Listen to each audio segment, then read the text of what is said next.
You know, most people don't talk about this. In fact, it's almost like an unspoken rule. Once you reach a certain age, you're just supposed to stop thinking about things like sex, pleasure, or intimacy. But let me ask you something. Who made that rule?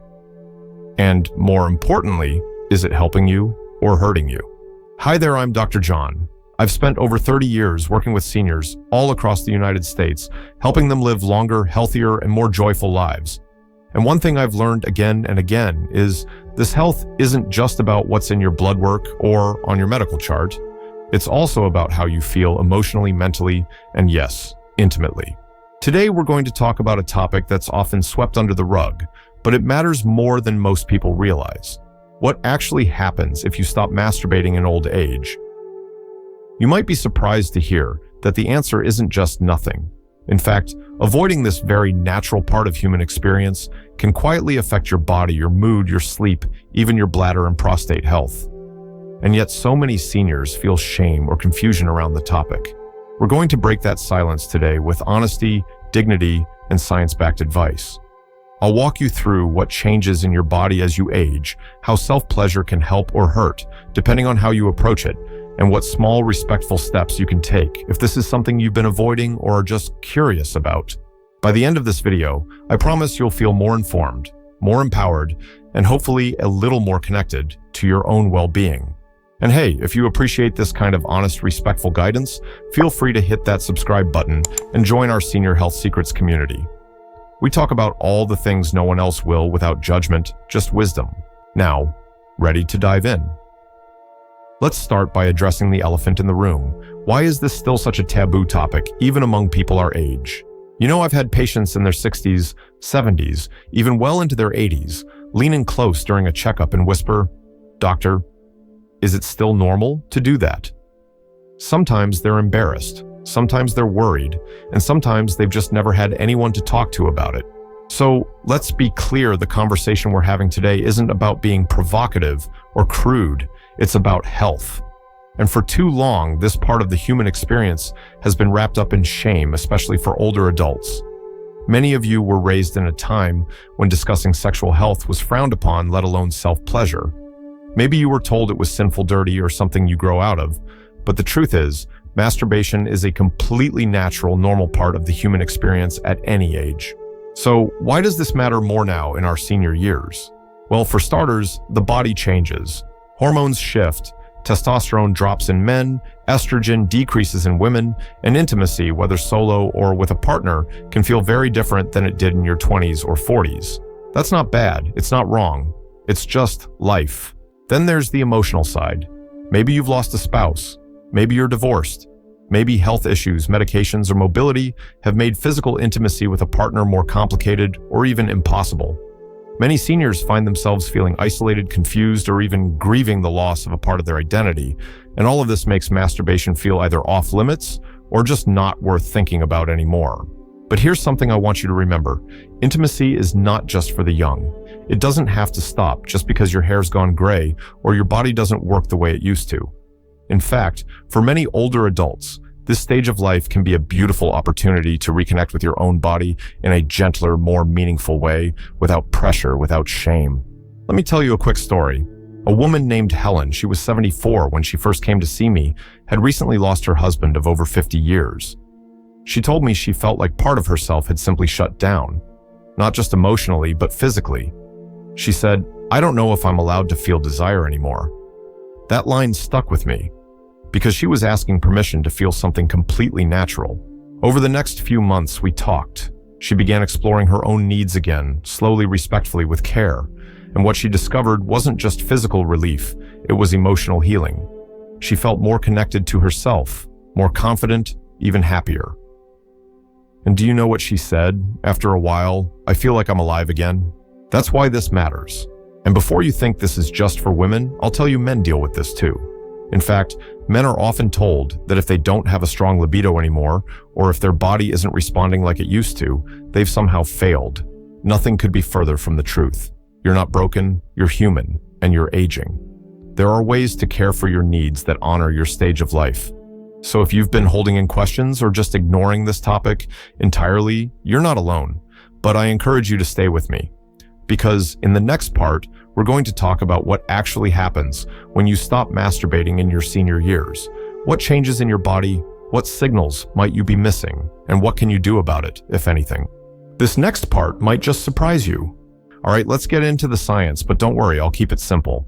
You might be wondering, Dr. John, is this really a health issue or just something people talk about to be edgy? Let me assure you, it's very much about health. In fact, regular sexual stimulation, even solo, has a number of well-documented benefits that become especially important as we age. Let's start with circulation. When you're sexually aroused, your blood vessels expand and blood flow increases throughout your body, especially in your pelvic area. This isn't just for pleasure, it helps keep the tissues in your genitals healthy and oxygenated. For men, regular erections, even if they don't lead to orgasm, help preserve erectile tissue. For women, arousal increases blood flow to the vaginal area, which can help reduce dryness and discomfort and maintain elasticity. Now, when you stop masturbating, especially for long periods, some of that healthy blood flow starts to decrease. In men, this can make it harder to get or maintain erections over time. In women, lack of stimulation can lead to thinning of the vaginal walls, dryness, and even discomfort during routine activities, not just intimacy. This is a natural part of aging, yes, but it can be worsened by complete lack of activity in this area. Another big factor: the pelvic floor muscles. These are the muscles that support your bladder, bowel, and sexual organs. When you engage in any form of sexual stimulation, those muscles are lightly activated, they contract and relax. Think of it like a mini workout. That gentle movement helps maintain tone and function. It can even improve bladder control and reduce the risk of incontinence, which is something nearly half of women over 60 report struggling with at some point. For men, this kind of stimulation can support prostate health and urinary flow, particularly when paired with exercises like Kegels. And let's not forget about sleep. You've probably heard this before. After orgasm, the body releases a hormone called prolactin.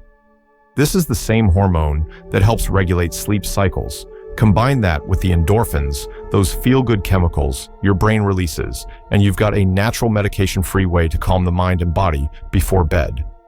In fact, studies have shown that seniors who maintain some form of sexual activity, including solo activity, often report better sleep and fewer nighttime awakenings.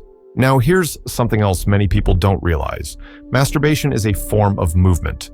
It may not be intense exercise, but it gets your heart rate up, increases circulation, and triggers the release of neurotransmitters like dopamine and serotonin, the same chemicals you get from light exercise or a good laugh. And for seniors who may not be as mobile or active as they once were, even gentle stimulation like this can be part of a more holistic wellness routine. Now, of course, none of this is to say you have to engage in this behavior to be healthy. If you're not interested, or if you have religious or personal beliefs that make it uncomfortable, that's okay too. But it's important to understand what you're choosing and what your body might be missing when you stop altogether. Let's also talk about men and the prostate, because I know some of you have questions about that. The prostate gland produces the fluid that helps carry sperm. When men masturbate and ejaculate, it helps clear out that fluid. Some studies have shown that regular ejaculation, whether through sex or masturbation, might lower the risk of prostate issues, including inflammation and possibly even cancer. Now, it's not a magic bullet, but there's enough evidence to suggest that keeping that system active is probably beneficial.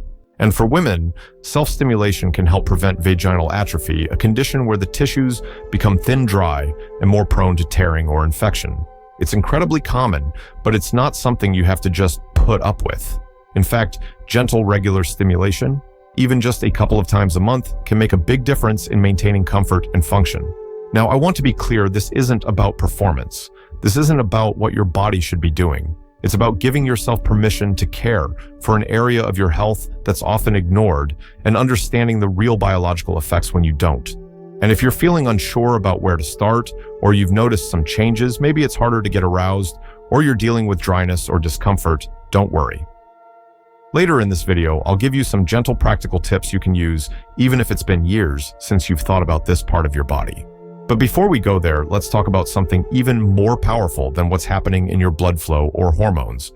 Because while the physical effects are important, the emotional side of this conversation is just as critical. In fact, for many seniors, it's more important. So let me ask you this. Have you ever felt lonely? but didn't know how to fix it? Have you ever missed the feeling of being connected, even if just to yourself? Because that's where we're heading next. Let's talk about something that doesn't show up on an X-ray or a lab test, but might weigh even heavier than any number on a chart: loneliness. Now, I've had seniors tell me I'm not really lonely, Dr. John. I've got my grandkids, my church group, my bridge club. And that's wonderful. But what they often mean is I'm not socially isolated, and that's different. There's another kind of loneliness, a quiet, more private kind, the feeling of disconnection from yourself. That sense that you're no longer touched, not just by other people, but not even by your own affection or attention.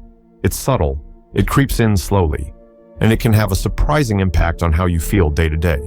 You see, self-touch in a gentle, caring, respectful way is one of the most basic human needs.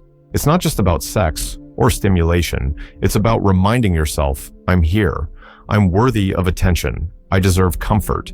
And when we stop touching ourselves completely, not just sexually, but even simple things like putting lotion on your skin or taking a warm bath and appreciating your body, we begin to shrink away from ourselves emotionally. I once had a gentleman in his late 60s who had undergone heart surgery.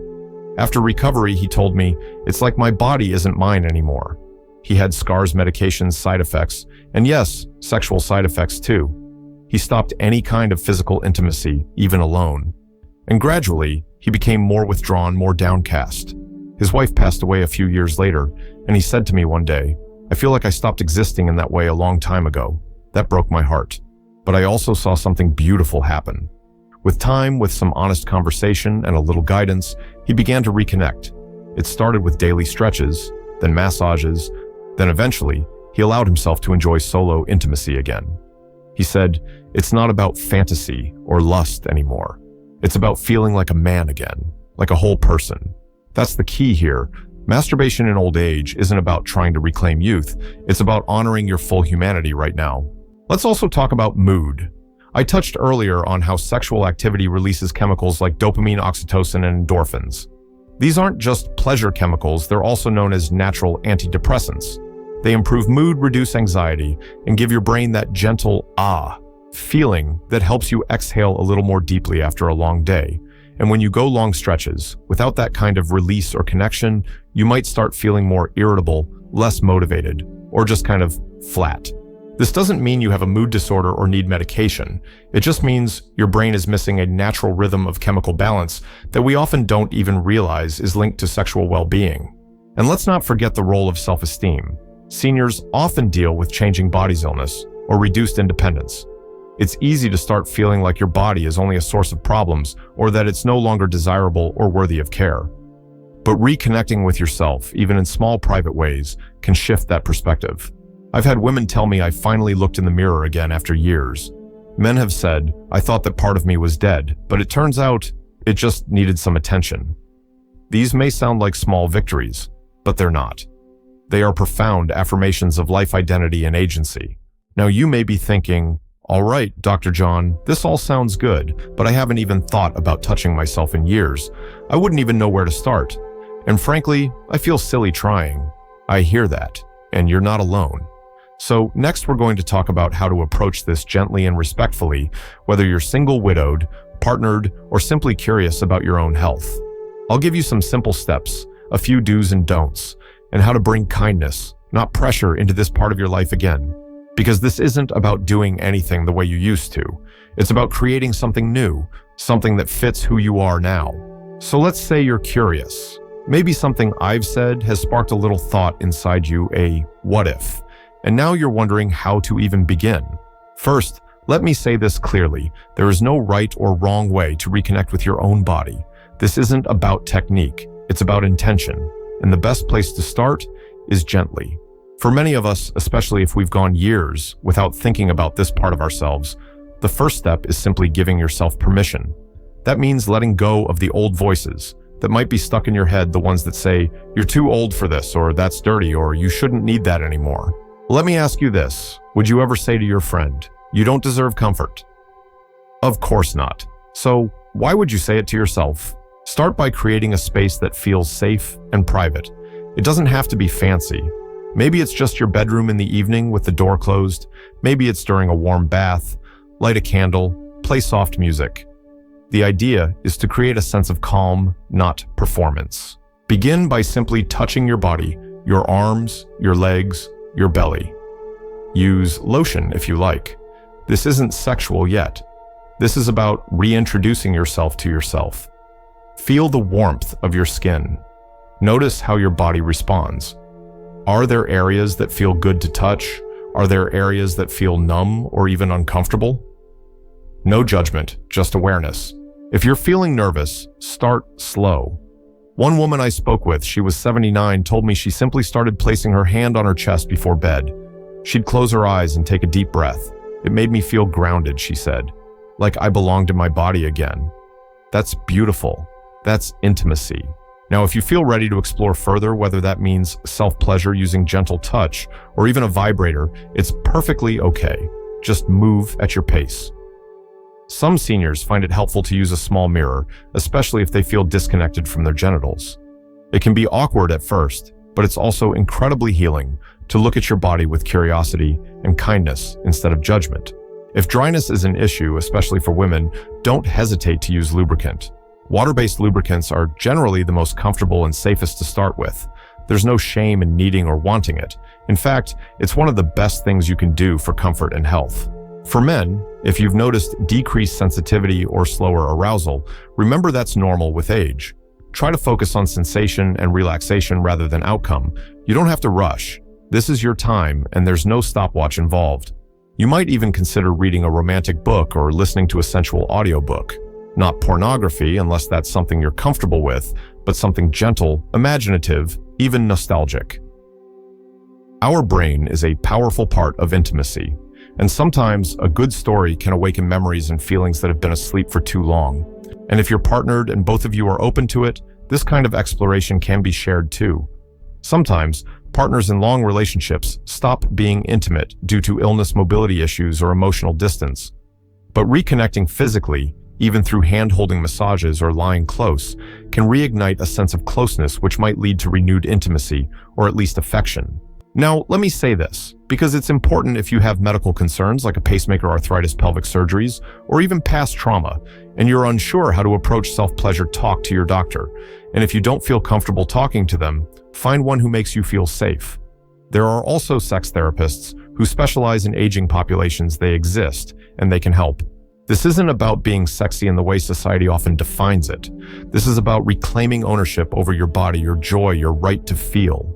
And if all you do after watching this video is place your hand on your heart and say, "This body still matters," that's more than enough. That's where healing begins. So if you're still with me, and I hope you are, I want to leave you with one last thought.